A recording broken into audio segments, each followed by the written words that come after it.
Hey, what's up everyone? In this video, we'll be talking about the final keyword in Java. So this is what it looks like. It's spelled F-I-N-A-L, and it's used alongside variables, classes, and even methods. So in this video, we're only going to go over the example for variables because in the many years I've been programming, I don't think I've ever seen it used with classes or methods, but I know that you can.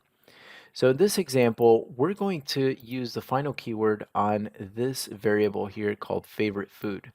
And basically what final does is it makes it so that this variable cannot be changed later in the application, okay? This is also called immutable. So when something is immutable, it means it cannot be changed.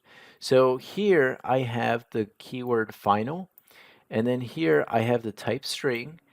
Here's the variable name favorite food, and I assign the value of burger, okay, in quotes because it's a string, right?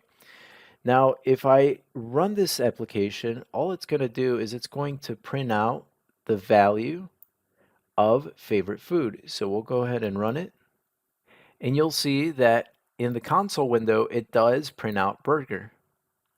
But what happens if I try to modify that variable favorite food?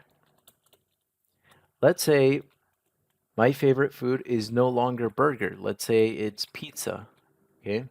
So I'll go ahead and do that, but you'll see that it now has a red squiggle line underneath the variable. If we hover over it, it says cannot assign a value to final variable favorite food.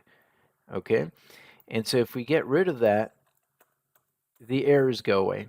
So as you can see, you cannot alter this variable once it's set to final. Okay.